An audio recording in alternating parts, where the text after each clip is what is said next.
Bem-vindo de volta. Hoje estamos acompanhados por Gilbert Doctorow, historiador, analista de assuntos internacionais e autor de War Diaries, The Russia-Ukraine War. Obrigado por estar conosco. Este é um documento interessante que acaba de ser divulgado pelos Estados Unidos, a nova Estratégia de Segurança Nacional dos Estados Unidos. É uma mudança considerável em relação às últimas décadas e a estratégia mais ampla dos Estados Unidos, a sua concepção de como deve ser a ordem mundial. O que você acha dessa nova estratégia de segurança?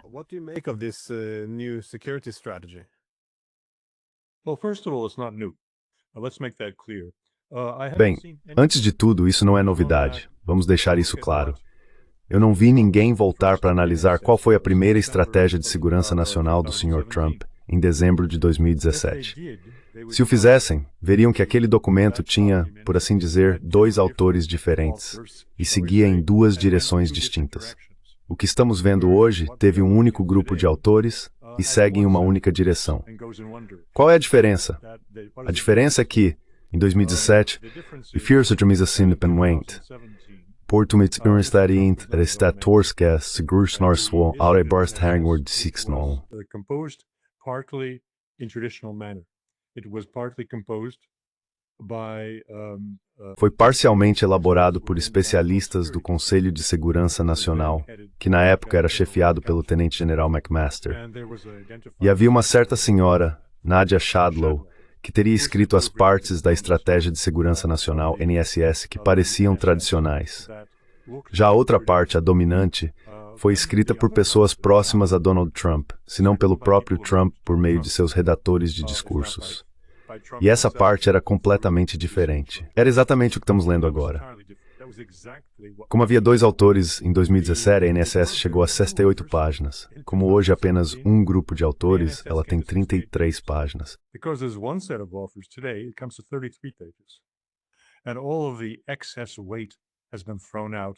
Todo o excesso foi descartado. A contradição entre a política externa americana tradicional, baseada em valores, ou seja, a política idealista, e a política externa guiada pelo interesse nacional, que chamamos de Realpolitik. Então, como agora, o documento teve o cuidado de evitar qualquer identificação com uma ideologia. Isso é apontado de forma muito específica para as pessoas que realmente analisam os textos, o que infelizmente a maioria dos comentaristas não faz. E, ao examinar o texto, encontram-se termos aqui que são extremamente importantes. Nota-se logo no início que Trump afirma que a política externa deve ser pragmática, mas não pragmatista, realista, mas não de um realismo doutrinário.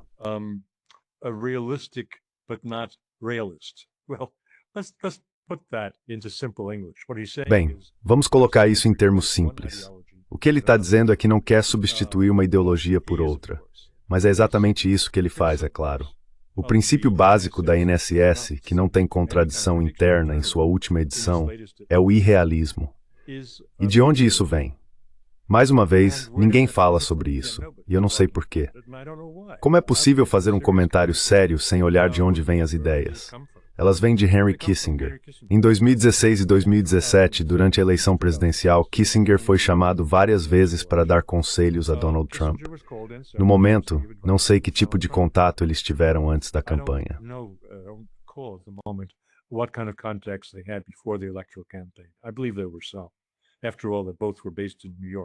Acredito que houve alguns. Afinal, ambos estavam baseados em Nova York. Mas em 2017, depois que ele assumiu a presidência, Trump convidou Kissinger várias outras vezes. Isso terminou, acho eu, após o primeiro trimestre de 2017, quando toda a política externa de Trump foi descarrilada. Ela foi descarrilada após a renúncia forçada do general Flynn, que havia sido o conselheiro de segurança nacional de Trump durante a campanha eleitoral, e foi então oficialmente nomeado para o cargo depois que ele assumiu o posto.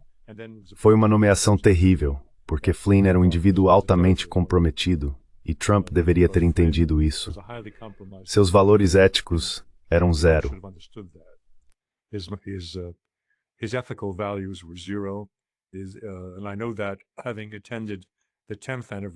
E eu sei disso, tendo participado do 10º aniversário da RT em dezembro de 2016, onde Flynn foi o convidado de honra e recebeu uma taxa de palestrante de $150 mil da RT. Bem, enfim, não vou entrar nesse assunto. A questão é que, após o primeiro trimestre de 2017, Trump já não tinha mais controle sobre sua política externa. Ele havia nomeado neoconservadores ao seu redor para conseguir a confirmação do Senado sem resistência. A pessoa mais problemática era seu secretário de Estado, Rex Tillerson, que uma vez no cargo, nunca perdeu a oportunidade de apunhalar Trump pelas costas sem se envolver pessoalmente.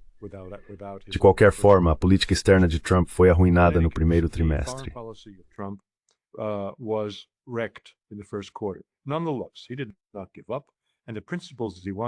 Ainda assim, ele não desistiu, e os princípios que queria aplicar à política externa americana foram expostos na NSS de dezembro de 2017. Eram, como eu disse, o pragmatismo. E ele afirmou ali que o interesse estaria nas consequências. Qual é o resultado, não qual é o bom princípio. E essa é a força motriz predominante no que vemos na NSS divulgada há menos de uma semana. São os princípios de Henry Kissinger, tal como foram moderados por seu confronto com a política externa orientada por valores predominantes que passou por cima de todos e de tudo após 1991. Kissinger, em 1994, havia escrito seu roteiro para o que deveria ser o futuro.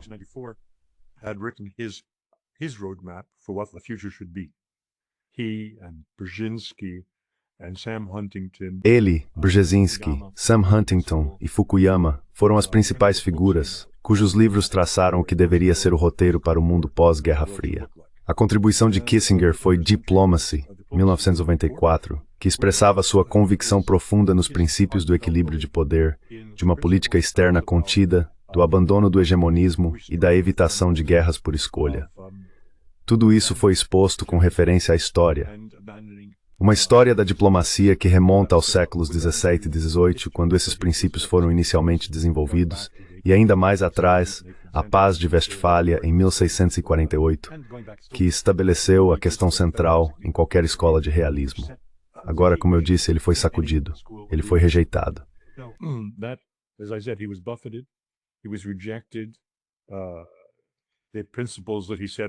Os princípios que ele apresentou foram denunciados, por exemplo, por Hillary Clinton, como ultrapassados. Os democratas, seguindo a ideia de poder inteligente de Joseph Nye, viam isso como o guia adequado para a política externa americana, e não queriam ouvir nada sobre equilíbrio de poder ou política guiada por interesses. Embora o pensamento orientado por interesses sempre tenha sido um fator central na política externa dos Estados Unidos, ele era encoberto por uma camada muito espessa de ideologia baseada em valores. Kissinger ajustou suas declarações. Prestou reverência aos preconceitos predominantes na comunidade de política externa dos Estados Unidos. E em seu livro de 2015, World Order, atribuiu um papel aos valores, ou seja, o realismo e o interesse nacional devem ser perseguidos, mas sempre com atenção aos valores nacionais.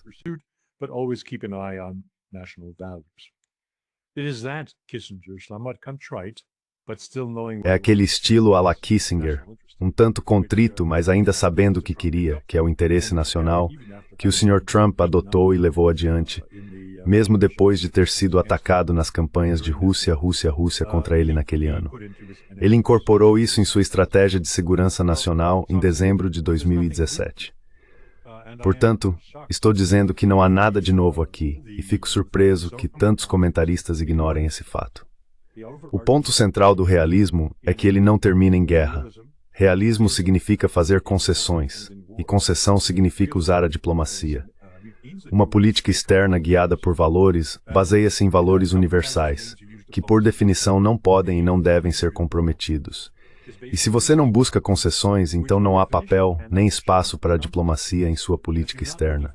E é exatamente aí que temos estado nos últimos 20 anos.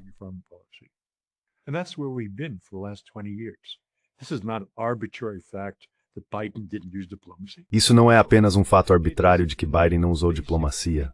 Não. Isso está enraizado no pensamento básico por trás dos princípios da política externa idealista. É apenas outro nome para isso. Ela é conhecida por vários rótulos: política externa idealista, política externa wilsoniana. Todos significam a mesma coisa. É uma abordagem baseada em valores versus uma baseada em interesses. Então li essa estratégia de segurança nacional com muita atenção. E há coisas notáveis escondidas nela, se você se der ao trabalho de procurar. Só para dar um exemplo, não quero nos desviar das grandes questões, você vê que Trump menciona suas 3 páginas dedicadas à Europa. E claro, muita atenção foi dada a isso. Há apenas 3 páginas para a Europa, apenas 3 páginas para cada outra grande região do mundo. Portanto, é bastante tolo dizer que isso é de alguma forma discriminatório contra a Europa.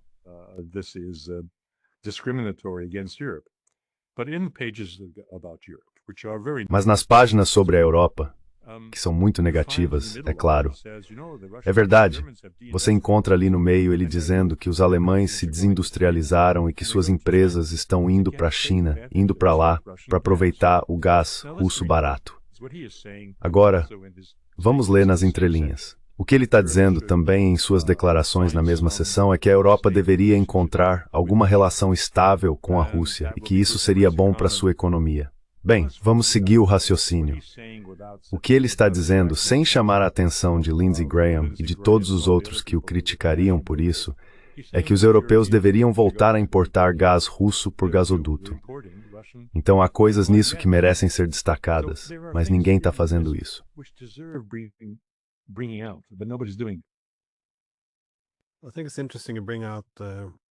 Acho interessante você mencionar o Kissinger, porque no primeiro governo Trump, quando ele queria se dar bem com a Rússia, havia uma frase que sempre voltava para assombrá-lo.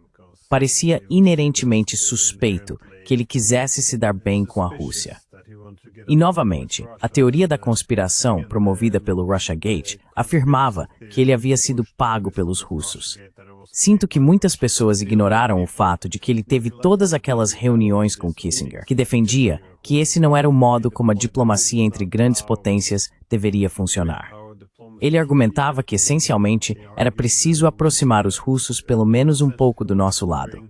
Caso contrário, acabaríamos empurrando-os demais para o lado dos chineses.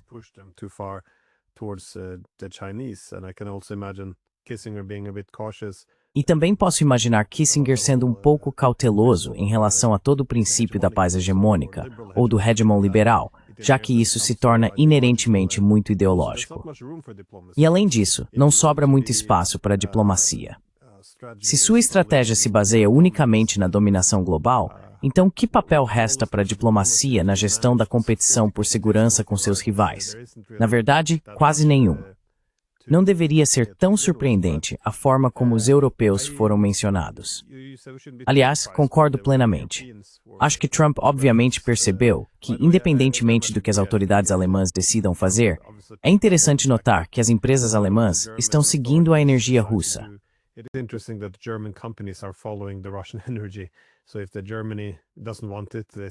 Então, se a Alemanha não quiser, eles enviam o mesmo gás russo para a China.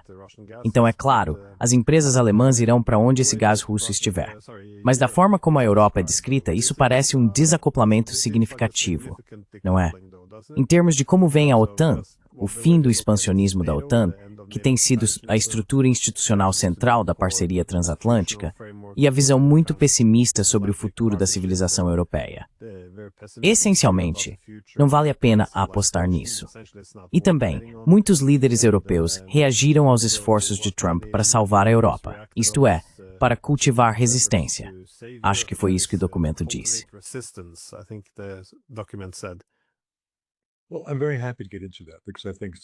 Bem, fico muito feliz em entrar nesse assunto porque acho que é de importância fundamental. Mas antes disso, gostaria de dar um passo atrás. Não vamos nos enganar sobre Kissinger. Kissinger cultivou uma grande quantidade de inimigos.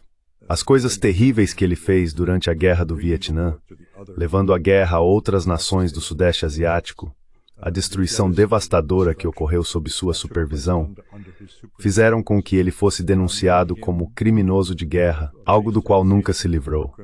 Há quem diga que Kissinger, na segunda metade de sua vida, tentava compensar os crimes que cometeu na primeira metade. Isso não é exatamente verdade. E isso nos leva de volta ao que estávamos falando há pouco.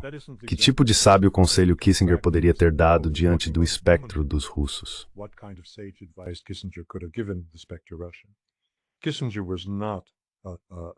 Kissinger não era alguém que gostava da Rússia.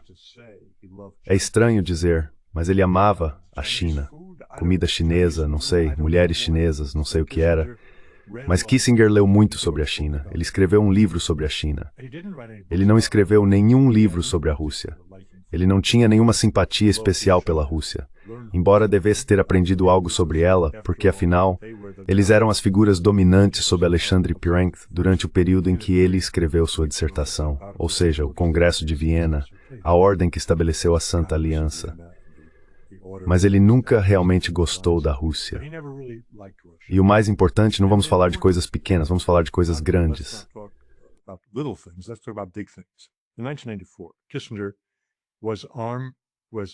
Em 1994, Kissinger estava lado a lado com Brzezinski em seu depoimento ao Congresso, pedindo que a Rússia não fosse incluída na OTAN. Os dois estavam em perfeita sintonia. Ele era anti-russo e nem mesmo apoiava a associação atenuada com a Rússia que Clinton acabou aprovando, aquelas reuniões regulares entre a Rússia e a OTAN. Ele era contra isso. Portanto, ele teve várias posições, muitas delas bastante pouco construtivas em relação à Rússia, mesmo nos anos 90. Mas então, no início do século XXI, depois de 2008, quando Bush quase entrou em guerra com a Rússia ao considerar ou tentar intervir na guerra entre Rússia e Geórgia, enviando navios de guerra para o Mar Negro.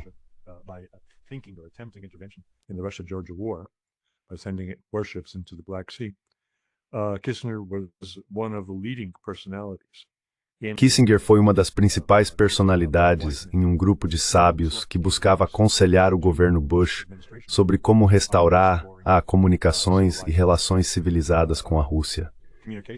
Então ele foi de um lado para o outro, mas as ideias que apresentou, esta é de fato a política externa baseada em interesses que, claro, foi duradoura desde o início de sua carreira, e o equilíbrio de poder, que naturalmente foi o que surgiu das guerras de 1812 e foi revivido como princípio dominante na diplomacia europeia, permaneceram com ele até o fim de sua vida. Agora, chegando, eu só gostaria de... Sei que não é totalmente apropriado, mas vou fazer assim mesmo.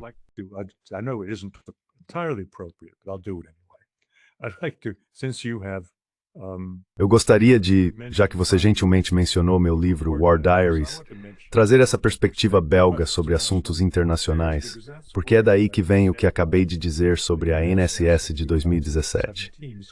Esse é um livro que só agora começa a ganhar um pouco de adesão. Acabei de vender a primeira cópia como e-book no Japão, o que depois de 7 anos finalmente consegui fazer.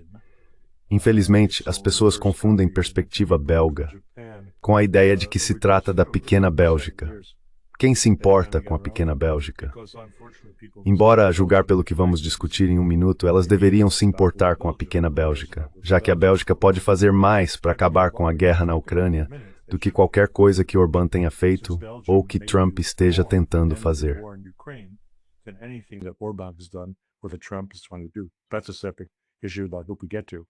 Essa é uma questão separada que espero que possamos abordar.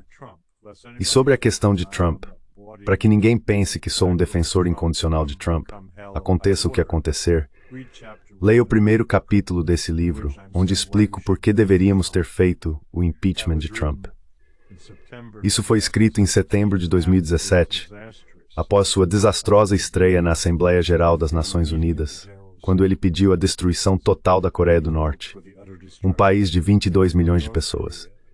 Decidi que era hora de ele sair. Então eu sigo o que está diante dos meus olhos, não o que eu gostaria de ver, mas o que realmente vejo.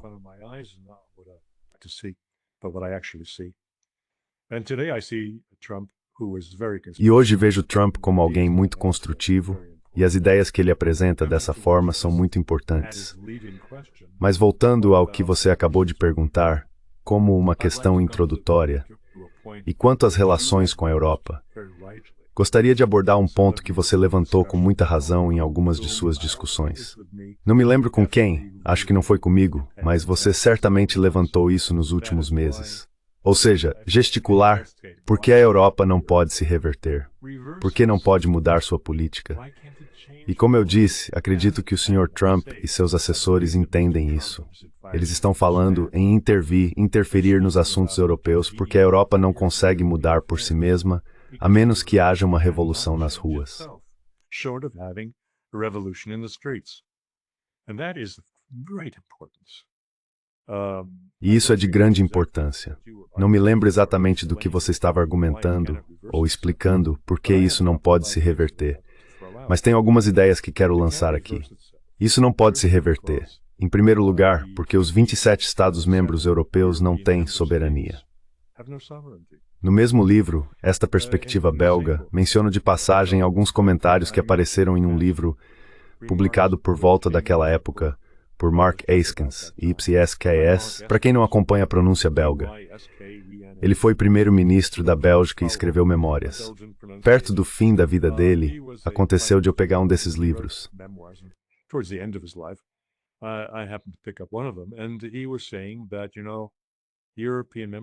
E ele estava dizendo que, você sabe, os Estados-membros europeus perderam sua soberania e que hoje seus governos não valem mais do que um governo municipal. Agora, ele disse isso em 2017, e certamente é verdade hoje. Os 27 primeiros ministros não são ninguém, não apenas em princípio, mas de fato. Eles são, como Putin disse, pessoas acidentais. Essa é a principal razão. Então, todo o poder está nas mãos da Comissão Europeia, o que soa democrático. Afinal, a Comissão Europeia é eleita pelo Parlamento Europeu e o Parlamento Europeu é eleito pelo povo, porque é uma representação indireta. And the European Parliament is voted by the people. So it's indirect representation, but ultimately you can say it's democratic because in this... Mas no fim das contas, pode-se dizer que é democrático porque nessa representação indireta, a voz do povo encontra expressão em quem chega ao poder na comissão. Não é verdade. Na realidade, trata-se de um instrumento de influência da Alemanha. A Alemanha comanda a Europa.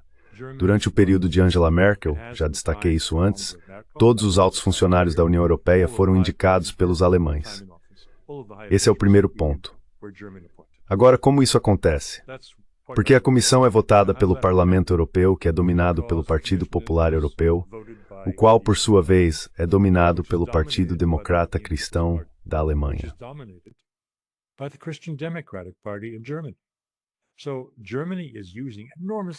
Então a Alemanha está exercendo uma influência enorme aqui. Eles têm o quê? 85 milhões de habitantes? Eu esqueço qual é a população exata. E a população da Europa é de o quê? 350 ou 400 milhões, ou mais. Então eles estão obtendo cerca de 5 vezes mais influência em relação à sua população para controlar toda a Europa, basicamente decidindo quem será o presidente da comissão.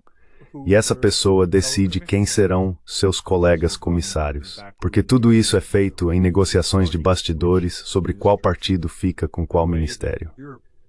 É assim que a Europa é governada. E esse é o segundo ponto. E depois disso, eu encerro este solilóquio. O segundo ponto é que todo o sistema eleitoral europeu está errado.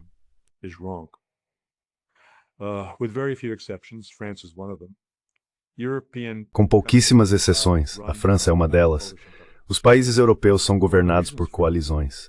E uma das razões para isso é o tratamento preferencial dado às minorias. Não me refiro a minorias raciais ou étnicas.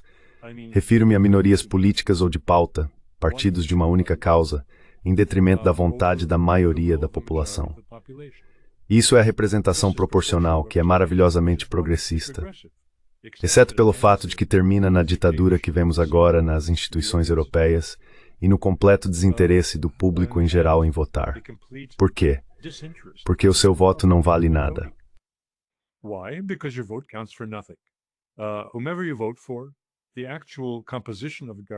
Independentemente de em quem você vote, a composição real do governo é decidida a portas fechadas, entre os vencedores fracionados das cadeiras no parlamento.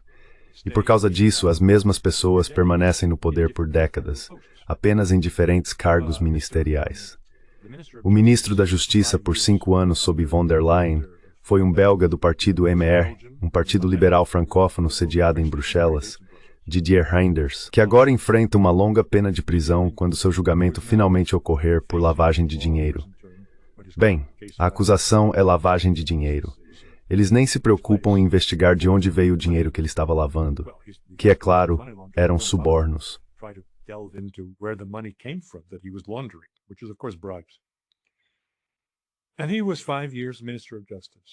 E ele foi ministro da Justiça por 5 anos, o ministro da Justiça da União Europeia.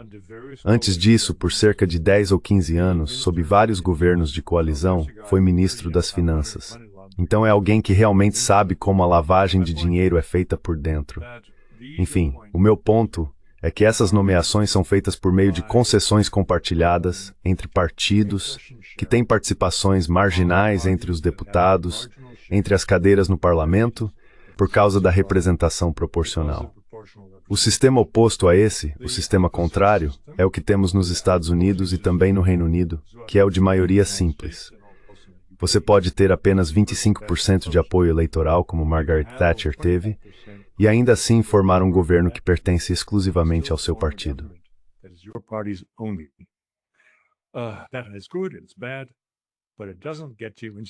Isso é bom, é ruim, mas não coloca você na enrascada em que a Europa se encontra hoje, onde as mesmas pessoas ocupam cargos em governos de coalizão que têm apenas um interesse: manter-se no poder. A discrepância entre as políticas oficiais de seus partidos não significa nada. Serem ou não competentes para ser ministro das Finanças, da Justiça ou dos Transportes não faz diferença alguma. Alguém precisa ocupar aquele cargo e você o atribui a um dos partidos da coalizão. Por essa mesma razão, a Europa não consegue sozinha sair da terrível confusão em que se encontra e que é criticada na estratégia de segurança nacional do Sr. Trump.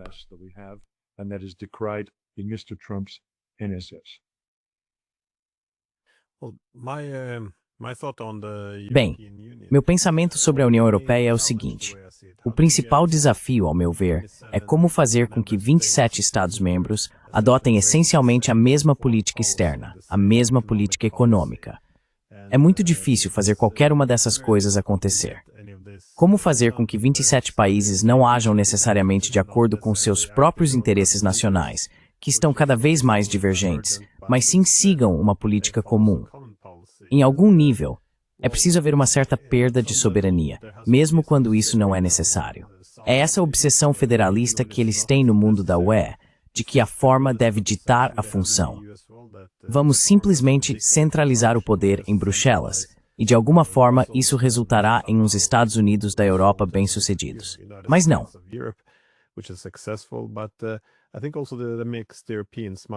Acho que isso também torna os europeus muito mais ideológicos e vulneráveis a essas narrativas em que tudo é sempre preto ou branco, porque é preciso criar essas armadilhas retóricas.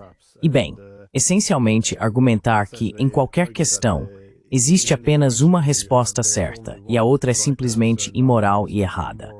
E é assim que se cria consenso. Seja para expandir a União Europeia, desenvolver uma moeda comum, política externa, o que for. Sempre tem que ser preto ou branco, bem ou mal. Caso contrário, não dá para envergonhar os países até que cheguem a um consenso. Quero dizer, veja o Orbán. Ele acha que a diplomacia com a Rússia é uma boa ideia. Agora ele virou um vilão, o melhor amigo de Putin na Europa, tentando minar o continente. É isso que fazem sempre que há dissidência.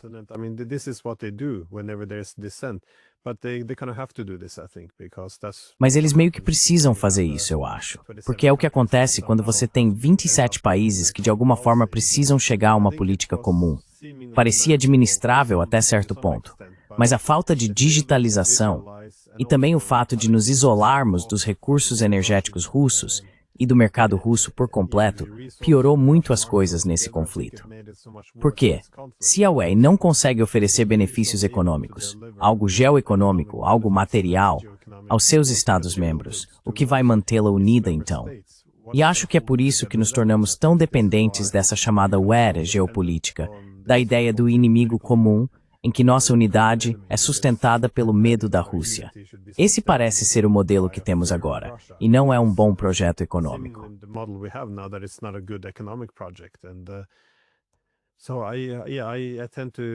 Sim, eu tendo a ser muito crítico por causa disso. Vejo a UE como tendo uma enorme vulnerabilidade à ideologia. Por isso é tão intrinsecamente russofóbica e ignora interesses econômicos e nacionais essenciais. Também é incapaz de reverter qualquer coisa, porque sempre chegamos a esse consenso em que novamente um lado está certo e o outro está errado. Então como mudar de rumo? É muito difícil. Portanto, não, sou muito pessimista. Mas é claro, o fato de os Estados Unidos cultivarem resistência também traz alguns problemas. Ainda assim, eu queria saber sua opinião sobre outros aspectos disso. A forma como a Europa é retratada. Porque também há todos esses outros elementos de declínio civilizacional.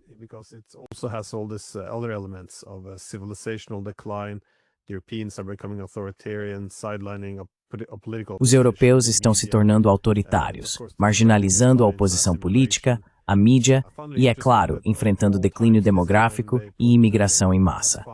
Achei interessante que justamente agora eles decidiram multar Elon Musk, que então basicamente se torna o exemplo A em toda a estratégia de segurança nacional. Olha o que eles estão fazendo.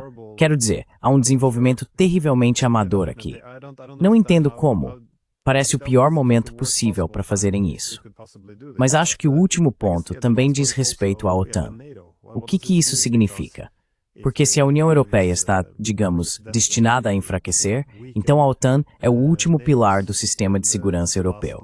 Mas a própria OTAN, a estratégia de segurança foi bastante explícita ao afirmar que não haverá mais obsessão com a expansão da OTAN.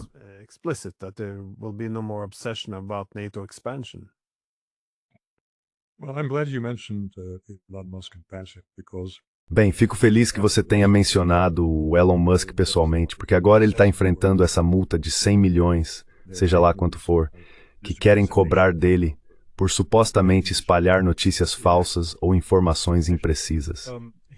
Ele declarou que a União Europeia deveria ser dissolvida, e eu concordo com ele. Isso vai direto ao ponto das questões que você levantou sobre a missão geopolítica da Europa. É isso que está destruindo a Europa. A Europa estava indo muito bem antes de 1992, e certamente, antes de impor, apesar da oposição, a Constituição revisada neste milênio. Ela funcionava bem como comunidade econômica europeia, quando o objetivo era a prosperidade compartilhada e a remoção de barreiras internas, comerciais e não comerciais, que dificultavam a construção de um mercado de 400 milhões de pessoas, um dos maiores do mundo, atraente para investimentos, uma força global em termos de soft power.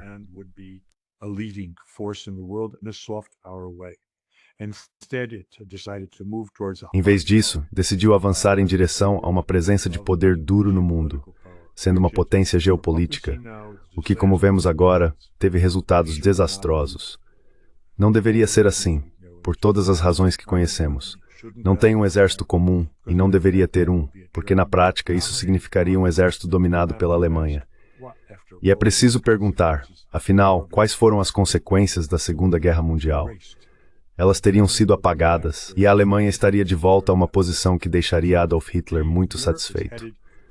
Portanto, a Europa está seguindo completamente na direção errada ao tentar se tornar uma potência geopolítica, o que Ursula von der Leyen fez de sua principal missão no cargo. Agora estou me perdendo, só por um momento, na pergunta que você levantou. Poderia repeti-la para mim, por favor?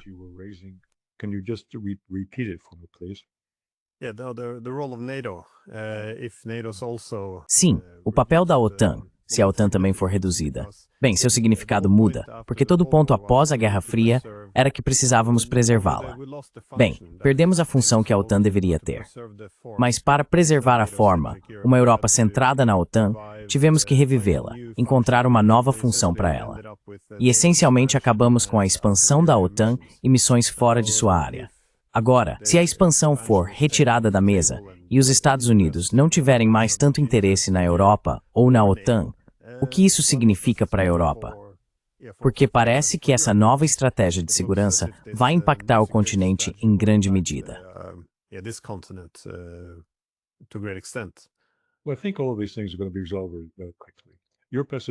Bem, acho que todas essas questões serão resolvidas muito rapidamente. Você está pessimista neste momento. Nós dois temos oscilações de humor, do pessimismo ao otimismo. Estou particularmente otimista agora, porque acredito que o momento da verdade está chegando. E o que quero dizer com isso? Bem, você mencionou Orbán de passagem, e Orbán é um grande herói entre toda a comunidade que se opõe à governança hegemônica americana-ocidental do mundo. E isso está chegando a uma crise. A crise ocorrerá em 18 ou 19 de dezembro. Eles tiveram uma reunião em Londres ontem. O Sr. Zelensky saiu de lá depois de ter sido orientado e encorajado de forma simpática pelas três principais personalidades da coalizão dos dispostos, o que resta dela: Starmer, Merz e Macron. Starmer, Merz and Macron. And he's encouraged to say that he rejects territory. E ele é incentivado a dizer que rejeita concessões territoriais à Rússia e assim por diante, o que significa que queremos lutar para sempre. Ele se recusa a reconhecer que perdeu a guerra, o que é o princípio fundamental que orienta as recomendações de Trump hoje, a realidade de que eles perderam a guerra. Nessa circunstância, quem vai pagar pela guerra do Sr. Zelensky em equipamentos e em ajuda financeira para manter seu governo de pé? O cálculo mais recente é que, até fevereiro, o país estará falido. E se estiver falido e incapaz de levantar fundos ou empréstimos de qualquer tipo, então será o fim da guerra.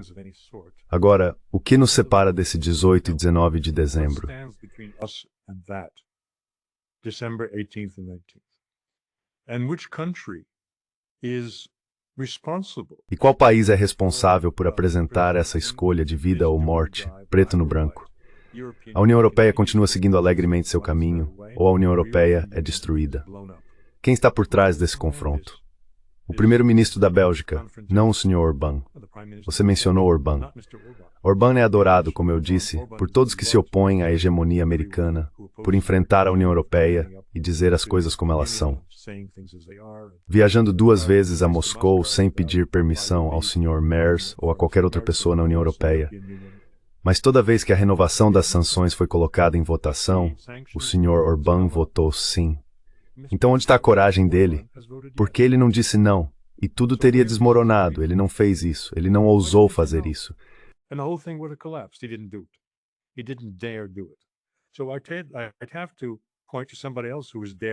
Então eu teria que apontar para outra pessoa que está tendo a ousadia de fazer isso. E é a pessoa mais inesperada. O primeiro-ministro da Bélgica. A pequena Bélgica. 12 milhões de pessoas. Bem, a Hungria é ainda menor. Mas a questão não é o tamanho do país, e sim o tamanho da pessoa. E essa pessoa é um Flamengo teimoso. Como escrevi recentemente, Madame von der Leyen, Frau von der Leyen, ou a Führerin-Chefe von der Leyen, não entende, embora tenha nascido na Bélgica, claro, na parte francófona, em Ixelles, Bruxelas. Mas obviamente ela não passou muito tempo observando os flamengos, porque veja só, eles são pessoas teimosas quando querem ser. Os italianos têm uma palavra para isso, é quando os flamengos se irritam de verdade.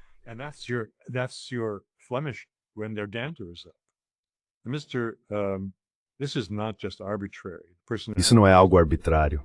A personalidade do Sr. de Wever, ele está fazendo o que deve fazer, o que as pessoas que o colocaram no cargo fariam, que é defender a prosperidade do país que governa.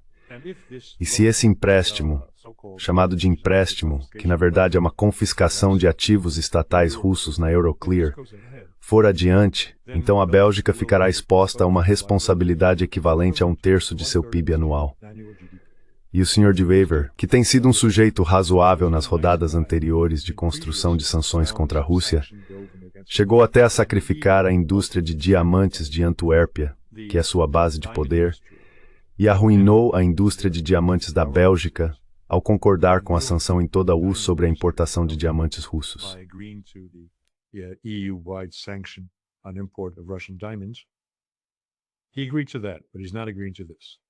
Ele concordou com aquilo, mas não está concordando com isto, porque isso não é apenas uma questão de alguns milhares de especialistas em diamantes, atacadistas e varejistas. É uma questão de o país inteiro afundar se essa proposta de von der Leyen der errado.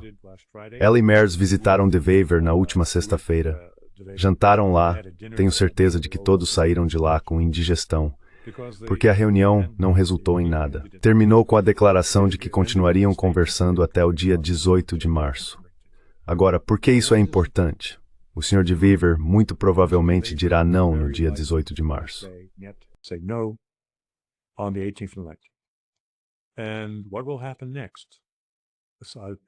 E o que acontecerá em seguida, o que provavelmente acontecerá nos dias 18 e 19, abalará a União Europeia até suas raízes e pode, não se diz que vai, mas pode derrubar von der Leyen e essas instituições europeias decadentes. Por quê? Von der Leyen está desesperada. Todo o seu capital político está investido na sobrevivência da Ucrânia e na continuação da guerra em curso na Ucrânia, até que a Europa ache que está pronta para uma guerra convencional com a Rússia, o que deve acontecer em 2, 3 ou 4 anos. Se a Ucrânia cair agora, se entrar em falência e tiver de capitular a Rússia, a carreira política dela estará acabada, e todos ao seu redor também estarão. Todos esses, o grupo dos dispostos, bem, suas carreiras estarão comprometidas, se não encerradas. Well, their careers are compromised, if not over. So what is she going to do?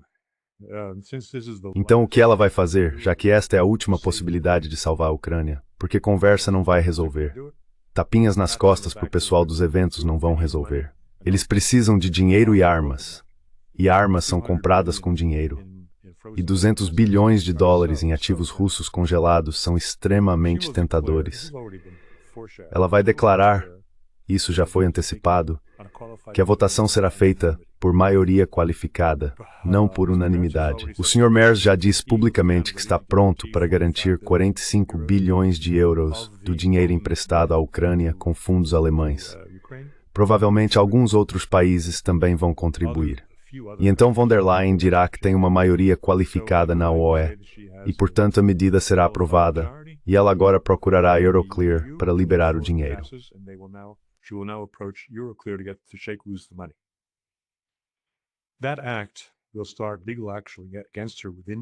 Esse ato vai desencadear uma ação judicial contra ela dentro da UE, porque nem todos os advogados lá concordam com ela sobre a constitucionalidade dessa medida.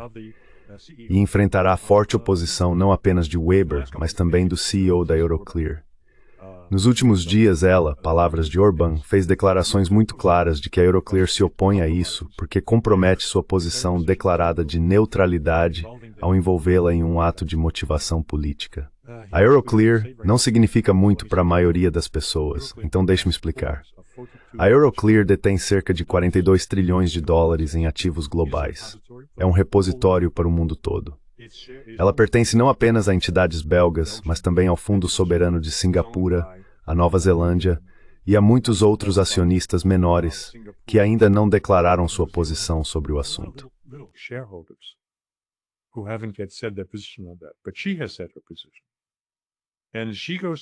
Mas ela já declarou sua posição e vai recorrer à justiça contra a decisão da UEFA. Não vai haver dinheiro algum.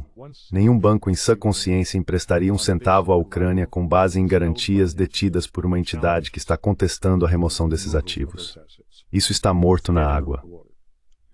Bem, veremos que tipo de terremoto acontecerá aqui na Bélgica nos dias 18 e 19. Acho que isso pode abalar as instituições europeias até suas raízes. E, se algo encerrar a guerra, será o que acontecer aqui nos dias 18 e 19 de dezembro. Não a conquista russa de Bakhmut, nem os esforços de mediação do Sr. Donald Trump. Tudo se resumirá a um certo Sr. Bart de Wever, um político provincial belga conhecido como nacionalista de bolso. Ou seja, ele se interessa pelo bem-estar de sua base eleitoral, não por sua etnia em si. Então é aí que estamos hoje.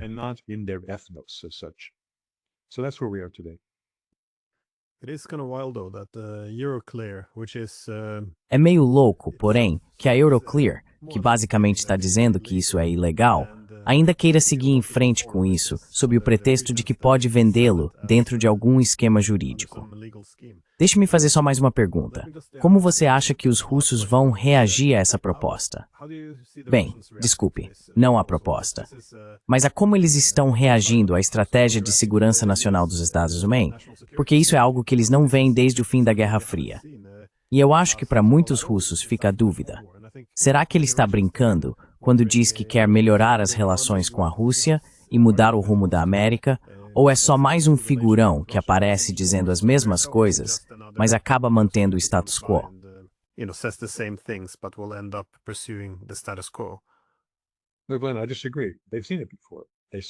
Eu discordo.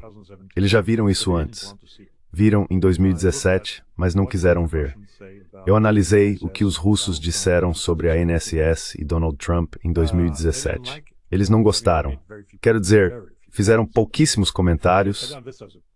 Pouquíssimos comentários sobre isso, mas disseram não, isso não funciona. O que vemos aqui é negociação a partir de uma posição de força. Isso estava lá. Estava no documento. Claro, vinha do lado do Conselho de Segurança Nacional, não necessariamente do lado de Trump. Estava lá. E os russos disseram, poxa, isso leva à confrontação, então não gostamos. Lembre-se de que os russos tinham grande respeito por Henry Kissinger, e a negociação a partir de uma posição de força era um dos pilares da política externa de Henry Kissinger.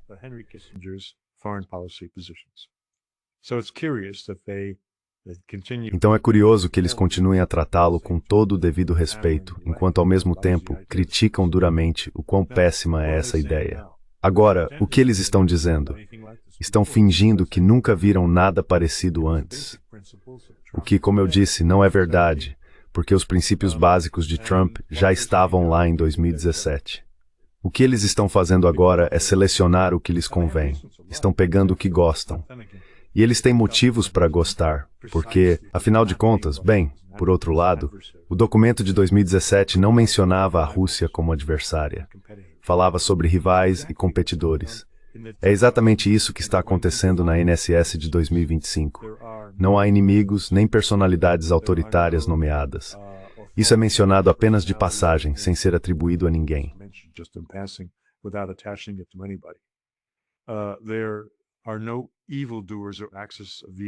Não existem malfeitores nem eixo do mal. Portanto, nesse sentido, o que eles realmente deveriam gostar é que o Sr. Trump está dizendo tudo o que um realista diria. Nenhuma intervenção nos assuntos internos de outros países. Esse é o princípio central da Paz de Westfália e uma questão fundamental na Escola Realista de Relações Exteriores.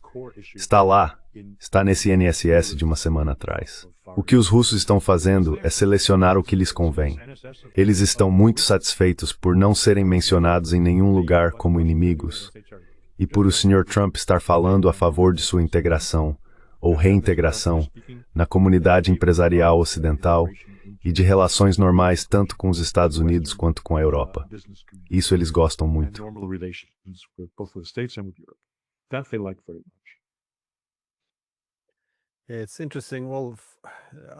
É interessante. Bem, acho o conceito de multipolaridade interessante nesse contexto. Mas o que realmente se destaca é essa questão da ideologia, porque é por isso que isso é importante para os europeus, mas odiado pelos russos. Quando os europeus ouvem valores, eles veem isso como a base de uma parceria permanente entre os Estados e a Europa. É algo que deve transcender o interesse nacional. O que é ainda mais relevante agora que estamos em um mundo multipolar é nos interesses nacionais que se tornam mais divergentes. Os valores se cimentam que aumentam os Estados Unidos na Europa.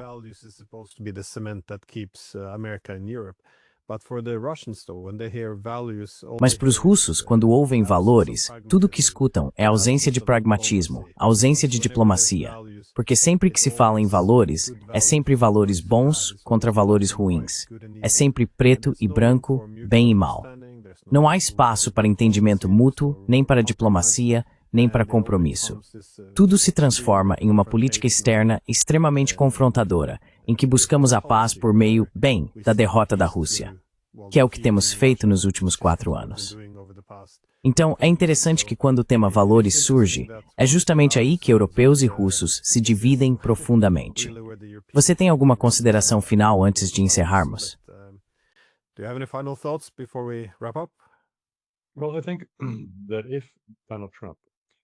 Bem, acho que se Donald Trump tivesse dito pessoalmente a Vladimir Putin qualquer uma das ideias apresentadas nesta estratégia de segurança nacional quando eles se encontraram no Alasca, isso explicaria por que Putin não deu ouvidos aos céticos ao seu redor que duvidavam da sinceridade americana e achavam que os Estados Unidos haviam desistido da diplomacia.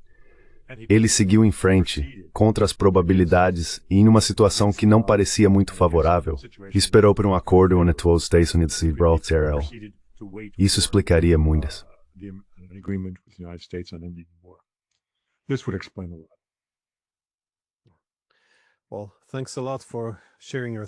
Bem, muito obrigado por compartilhar suas ideias sobre essa estratégia de segurança.